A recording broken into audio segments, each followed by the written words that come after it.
Hi friends, പുതിയൊരു വീഡിയോയിലേക്ക് എല്ലാവർക്കും സ്വാഗതം. വീഡിയോയിലേക്ക് പോകുന്നതിന് മുമ്പ് എൻ്റെ ചാനൽ ഫസ്റ്റായിട്ട് കാണുന്നവരാണെങ്കിൽ ഫസ്റ്റ് തന്നെ സബ്സ്ക്രൈബ് ചെയ്ത് ലൈക്ക് ചെയ്ത് സപ്പോർട്ട് ചെയ്ത് കാണാം. അപ്പോൾ നമുക്ക് വീഡിയോ എന്തായെന്ന് പറയാം. ഫസ്റ്റ് തന്നെ കാണിക്കുന്നത് കോടതിയിൽ നിന്ന് വന്ന വിഷമത്തോടെ ചന്ദ്രിക ഒരിടത്തിരുന്നിട്ട് കരയുകയാണ്.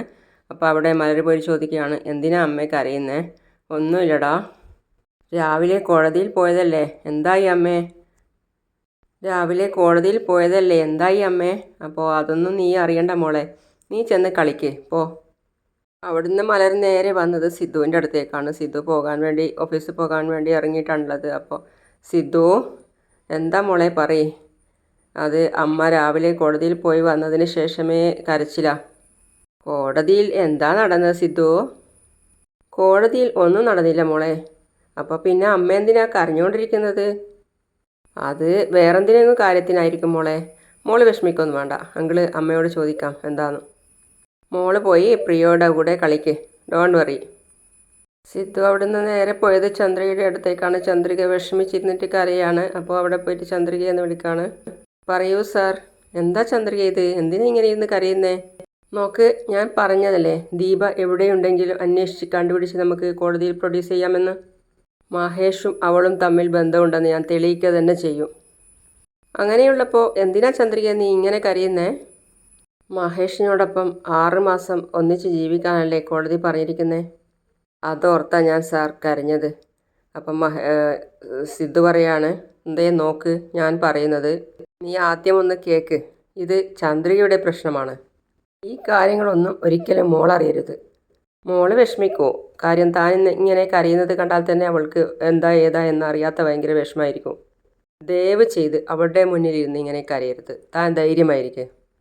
നോക്ക്, മഹേഷ് ഒരിക്കലും നിങ്ങളെ ഡിസ്റ്റർബ് ചെയ്യില്ല, ധൈര്യമായിട്ടിരിക്കെ. അങ്ങനെ എന്തെങ്കിലും അവൻ ചെയ്യുന്നുണ്ടെങ്കിൽ താൻ എന്നോട് പറയും. അങ്ങനെ എന്തെങ്കിലും പ്രശ്നമുണ്ടെങ്കിൽ ഞങ്ങളെല്ലാവരും ഉണ്ട്. ഞാനുണ്ട്, മഹേന്ദ്രൻ അങ്കിളുണ്ട്, മുത്തശ്ശനുണ്ട്, എല്ലാവരും ഉണ്ട്. നീ ധൈര്യമായിട്ടിരിക്കെ. മഹേഷിൻ്റെ കാര്യം ഞാൻ നോക്കിക്കോളാം. ശരി ശരി എന്നാൽ എന്ന് പറഞ്ഞ് അവൻ പോയി. പിന്നെ കാണിക്കുന്നത് മലരിനെ ചന്ദ്രിക സ്കൂളിൽ വിടുകയാണ് സൈക്കിളിൽ കയറിയിട്ട്. അപ്പോൾ കൂട്ടുകാരൊക്കെ വേറെ വണ്ടിയിൽ വരുമ്പോൾ ഹായ് മലർ എന്നൊക്കെ പറഞ്ഞ് സന്തോഷത്തോടു കൂടി പോവുകയാണ്.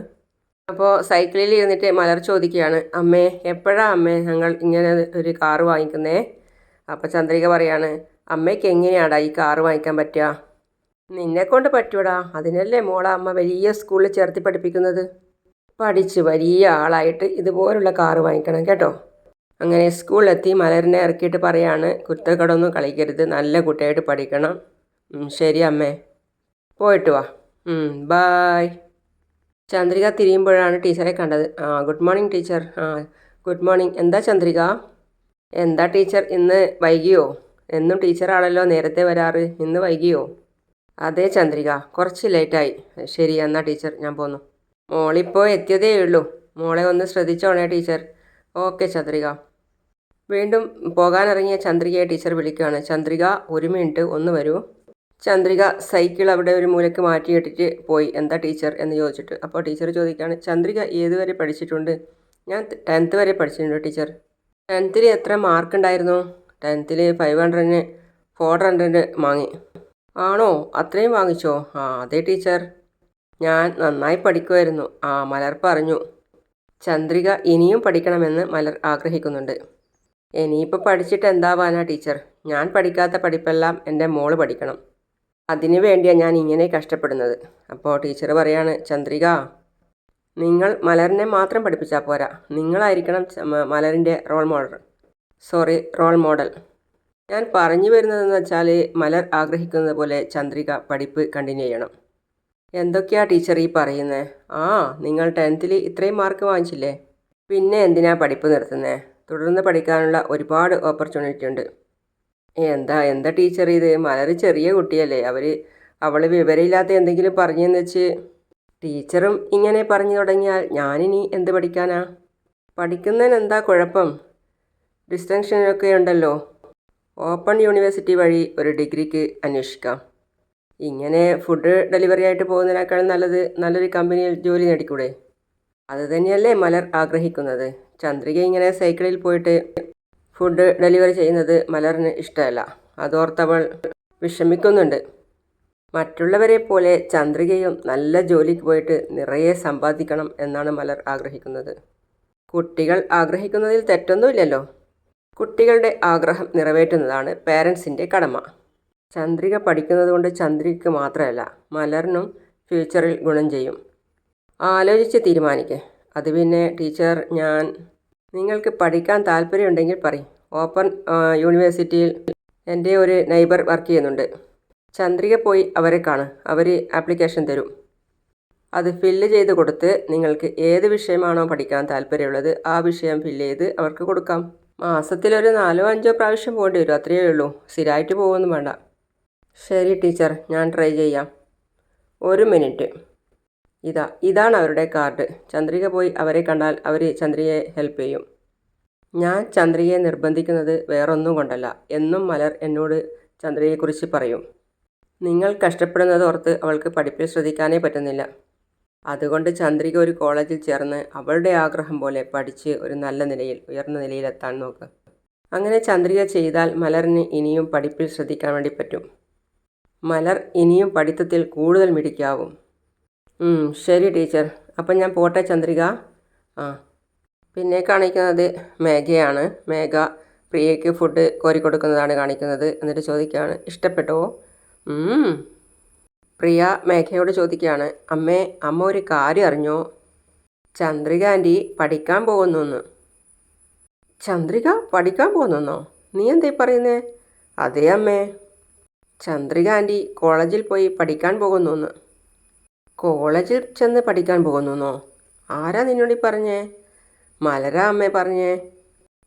അവൾ വെറുതെ പറഞ്ഞതായിരിക്കും. ചന്ദ്രിക 10 വരെയല്ലേ പഠിച്ചിട്ടുള്ളൂ.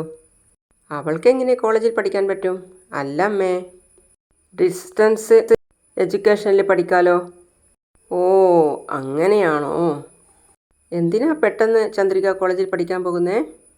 ചന്ദ്രിക ആൻറ്റി വലിയ കോളേജിൽ ചേർന്ന് പഠിച്ചാലേ അമ്മയെപ്പോലെ വലിയ പണിക്ക് പോകാൻ പറ്റുള്ളൂ എന്ന്. അങ്ങനെ പറഞ്ഞിട്ട് മലരാണ് ആൻറ്റിയെ പഠിക്കാൻ വിടുന്നത്. ചന്ദ്രിക കോളേജിൽ ചെന്ന് പഠിച്ചിട്ട് എൻ്റെ ഓഫീസിൽ തന്നെ എനിക്ക് പകരമുള്ള ജോലിയിൽ കയറാൻ പോകുന്നോ? ഇങ്ങനെ ഒരു ലക്ഷ്യം ചന്ദ്രികയ്ക്കുണ്ടാവില്ലല്ലോ. ഇത് സിദ്ധുവിൻ്റെ പണി തന്നെയായിരിക്കും. പ്രിയയോട് മേഘ പറയാണ്, സിദ്ധു ആയിരിക്കും ഇവൾക്ക് ഇങ്ങനെ ഒരു കാര്യം പറഞ്ഞു കൊടുത്തത്. അപ്പോൾ പ്രിയ പറയുന്നു, അല്ല അമ്മേ, മലരാണ് ചന്ദ്രിക ആൻറ്റിയെ കോളേജിൽ പഠിക്കണമെന്ന് പറഞ്ഞ് നിർബന്ധിച്ചത്. അമ്മയെപ്പോലെ ചന്ദ്രിക ആൻറ്റിയും കാർ ഓടിക്കണമെന്നും വലിയ വീട് വെക്കണമെന്നും മലർ എന്നോട് പറഞ്ഞു. മേഘയ്ക്ക് ടെൻഷനായി. മേഘ, അവൾക്ക് അത്ര അഹങ്കാരോ? മേഘ മനസ്സിൽ ചിന്തിക്കുകയാണ്, സത്യം പറഞ്ഞാൽ അവളാണ് കോടീശ്വരി, ഞങ്ങളാണ് ഒന്നുമില്ലാത്തവൾ. പ്രിയ ചോദിക്കുകയാണ്, എന്താ അമ്മയെ ആലോചിക്കുന്നത്? ഒന്നുമില്ല മോളെ. നിന്നെ ഈ വീട്ടിൽ നിന്ന് എങ്ങനെ പുറത്താക്കണം എന്നാലോചിച്ചു കൊണ്ടിരിക്കുക ഞാൻ. അപ്പോൾ നീ കോളേജിൽ പഠിക്കാൻ പോവോ? ശരി, നിന്നെ എന്താ ചെയ്യാൻ പോകുന്നത് നോക്കിക്കോ. മോളിത് കഴിക്ക്, ഞാനിപ്പോൾ വരാം. പിന്നെ കാണിക്കുന്നത് ചന്ദ്രിക പ്രിയയെ മലരിനെയും കൂട്ടിയിട്ട് സ്കൂളിൽ നിന്ന് വരുന്നതാണ്. അപ്പോൾ മലർ ചോദിക്കുകയാണ്, ടീച്ചർ അമ്മയോട് രാവിലെ സംസാരിച്ചോ അമ്മേ? അതേ മലർ, എന്നെ കോളേജിൽ ചേർന്ന് പഠിക്കാനൊക്കെ പറഞ്ഞു. ഞാൻ കോളേജിൽ ചേർന്ന് പഠിക്കുന്നില്ല എന്ന് നീ ആ ടീച്ചറിനോടൊക്കെ പറഞ്ഞു കൊടുത്തോ? അതേ അമ്മേ, ഞാൻ പറഞ്ഞതാണ്. അമ്മയും വലിയ കോളേജിലൊക്കെ ചേർന്ന് വലിയ പഠിപ്പൊക്കെ പഠിച്ചു കഴിഞ്ഞാൽ മേഘേൻ്റിയെ പോലെ അമ്മയ്ക്കും വലിയ ജോലിക്ക് പോകാമല്ലോ. ഒരുപാട് പൈസയും കിട്ടുമല്ലോ. എന്തിനാ അമ്മ ഇങ്ങനെ കഷ്ടപ്പെടുന്നത്? ഞാൻ ഇനി പോയിട്ട് പഠിച്ചിട്ട് എന്ത് ചെയ്യാനാടാ?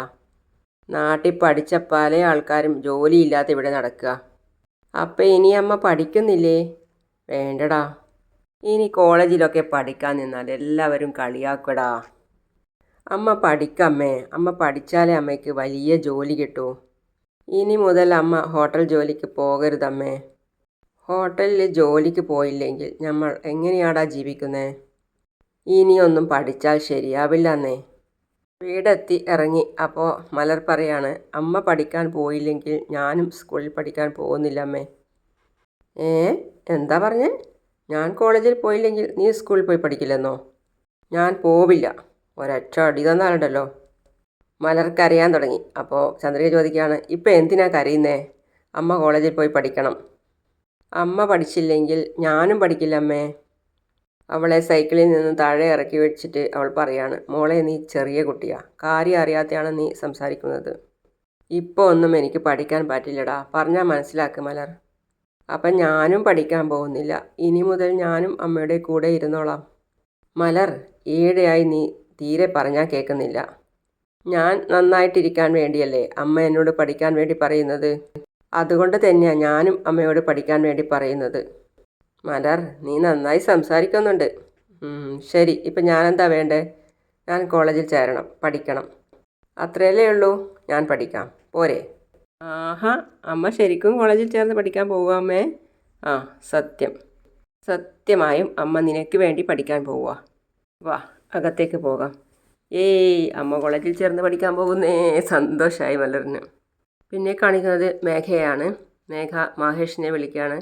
അപ്പോൾ മഹേഷ് ഫോൺ എടുത്തിട്ട് പറയാണ്, പറയൂ, എന്താ മാഡം? മഹേഷ്, നീ ഇപ്പോൾ എവിടെയാണുള്ളത്? ഞാൻ വീട്ടിലേക്ക് പോവാം മാഡം. ഏത് വീട്ടിലേക്ക്? എന്താ മാഡം, എൻ്റെ വീട്ടിലേക്ക് പോവാ? അതിന് നിൻ്റെ വീട് ഇവിടെയല്ലേ, നിൻ്റെ ഭാര്യയും കുട്ടിയും ഇവിടെയല്ലേ ഉള്ളത്? പിന്നെ നീ എങ്ങോട്ടാണ് പോകുന്നത്? മാഡം, മാഡത്തിന് അറിയില്ലേ, ഞാൻ ദീപയെ കാണാൻ വേണ്ടി പോവുകയാണ്. ദേ നോക്ക്, ഞാൻ അന്നേ പറഞ്ഞതാ ദീപയുമായിട്ടുള്ള ബന്ധം കുറച്ച് നിർത്തണമെന്ന്. കോടതി തന്നെ പറഞ്ഞു ചന്ദ്രികയോടൊപ്പം നിനക്ക് ഒരുമിച്ച് താമസിക്കാമെന്ന്. നീ ഇങ്ങനെ പെരുമാറിയാൽ പിന്നെ ചന്ദ്രികയുടെ മനസ്സ് എങ്ങനെയാണ് മാറുന്നേ? മലര് നിന്നെ അച്ഛനായിട്ട് എങ്ങനെ അംഗീകരിക്കും? ഇനി അങ്ങോട്ട് നീ ചന്ദ്രികയുടെ വീട്ടിലാണ് താമസിക്കണ്ടേ. എന്താ മാഡം ഈ പറയുന്നത്? അതേ, നീ ഇങ്ങോട്ട് തിരിച്ചു വാ ഉടനെ. മാഡം, എന്തെങ്കിലും പ്രശ്നമായിപ്പോയാലോ? നിൻ്റെ ഭാര്യ, നിൻ്റെ മകൾ, അവരോടൊപ്പം നീ താമസിക്കാൻ പോകുന്നു. അവർ ആരാ പ്രശ്നം ഉണ്ടാക്കാൻ വേണ്ടി പോകുന്നത്? ആദ്യം നീ തിരിച്ച് വീട്ടിലേക്ക് വാ. ദേ നോക്ക്, അന്ന് ചന്ദ്രികയുടെ കഴുത്തിൽ താലി കെട്ടാൻ നീ ശ്രമിച്ചു. അതിന് നീ പരാജയപ്പെട്ടു. അറ്റ്ലീസ്റ്റ് ഇന്ന് ഒരു ദിവസമെങ്കിലും ചന്ദ്രികയുടെ വീട്ടിൽ വന്ന് നീ താമസിക്ക്. ചന്ദ്രികയ്ക്ക് താല്പര്യമില്ലെങ്കിലും നീ അവളോട് ഭർത്താവായി തന്നെ പെരുമാറണം. ഞാൻ പറഞ്ഞത് നിനക്ക് മനസ്സിലായെന്ന് വിചാരിക്കുന്നു. മനസ്സിലായി, പക്ഷേ അവൾ അതേക്കുറിച്ചൊന്നും നീ ചിന്തിക്കണ്ട. അവൾ നിൻ്റെ ഭാര്യയല്ലേ, അവൾ സമ്മതിച്ചോളും. നീ പോകുമ്പോഴേ പൂവും സ്വീറ്റ്സും ഒക്കെ വാങ്ങിച്ചു പോകണം. നിനക്ക് ഞാൻ പൈസ അയച്ചു തരാം. ശരി, താങ്ക് യു മാഡം. ഞാൻ പറയുന്നത് പോലെ ഇന്നൊരു രാത്രി നീ ചന്ദ്രികയുടെ വീട്ടിൽ താമസിച്ചാൽ നാളെ രാവിലെ നീ പ്രതീക്ഷിക്കാത്ത വിധത്തിൽ നിനക്കൊരു വലിയ സർപ്രൈസ് ഉണ്ടാവും. ശരി മാഡം, ഞാൻ മാഡം പറയും പോലെ ചെയ്യാം. ശരി മാഡം എന്ന് പറഞ്ഞ് അവൻ പോയി. അപ്പോൾ മേഘ മനസ്സിൽ ചിന്തിക്കുകയാണ്, ചന്ദ്രികയെ, നീ കോളേജിൽ പഠിക്കാൻ പോവുകയാണോ? നിനക്ക് കോളേജിലും പഠിക്കാൻ പറ്റില്ല, ഇനി വീട്ടിലും താമസിക്കാൻ പറ്റില്ല. നിന്നെ എങ്ങനെയാണ് ഇവിടുന്ന് ഓടിക്കുന്നത് എന്ന് നീ നോക്കിക്കോ. പിന്നെ കാണിക്കുന്നത് ചന്ദ്രികയെയും മലറിനെയാണ്. മലർ പഠിച്ചുകൊണ്ടിരിക്കുകയാണ്. ചന്ദ്രിക ഡ്രസ്സൊക്കെ മടക്കി വെക്കുകയാണ്. അങ്ങനെ കുറേ സമയം മലർ പഠിക്കുകയും ചന്ദ്രിക അവളെ പഠിപ്പിക്കുകയും ചെയ്തു. എന്നിട്ട് പറഞ്ഞു, മലർ പഠിച്ചത് മതി, ഇനി നമുക്ക് ഉറങ്ങാം. അങ്ങനെ പാവിരിച്ച് മലറിനെ ഉറക്കാൻ കിടത്തി. അപ്പോൾ മലർ ചോദിക്കുകയാണ്, അമ്മ എത്ര വർഷം കോളേജിൽ പഠിക്കേണ്ടി വരും? 3 വർഷം പഠിക്കണം. 3 വർഷം പഠിച്ചു കഴിഞ്ഞാൽ അമ്മ സിദ്ധുവിൻ്റെ കമ്പനിയിൽ ജോലിക്ക് ചേരുമോ? അമ്മയെ മേഘേൻ്റെ ഓഫീസിൽ പോകുന്നില്ലേ, അതുപോലെ അമ്മയും ഓഫീസിൽ പോകണം. മേഘേൻ്റെയെ പോലെ കാറിൽ തന്നെ പോകണം. ചെറിയ ആഗ്രഹമൊന്നുമല്ലല്ലോ. സത്യമായും ഇതൊക്കെ ചെയ്യുമോ അമ്മേ?